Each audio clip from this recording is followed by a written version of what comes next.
En el primer bloc, la Constitució regula el subjecte de la sobirania, generalment sobirania popular o nacional, exercida pels majors d'edat sense distinció de classe social, sexe o ètnia. En segon lloc, estableix la forma de govern o règim polític,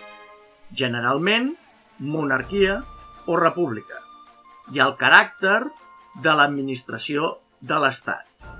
centralista o unitari o descentralitzat, ja sigui autonòmic, federal o confederal. En el cas dels règims monàrquics, el cap de l'Estat és un rei, i en el cas de les repúbliques és un president. Independentment de la forma de govern, un estat pot tenir una organització política i administrativa unitària o centralitzada, per exemple, la República Francesa, o diferents nivells de descentralització, per exemple, l'estat de les autonomies de la monarquia espanyola, la República Federal, en el cas dels Estats Units d'Amèrica, o la Confederació, cas de la República Suïssa. Les constitucions també estableixen la separació o divisió dels diferents poders encarregats de regir els destins d'un estat. Aquesta divisió o separació de poders estableix que el poder executiu queda en mans del govern,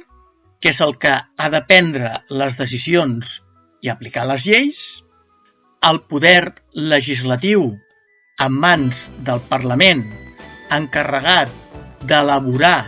i aprovar les lleis. Aquest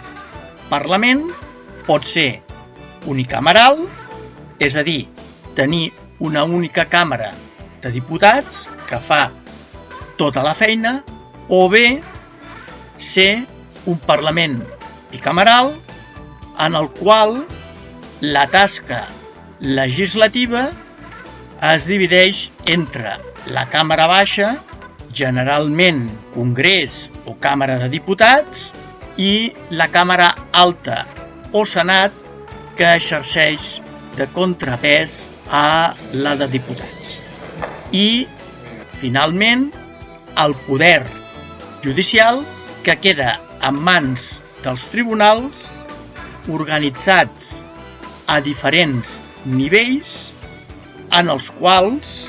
l'última decisió la tenen el Tribunal Suprem o Superior de cada estat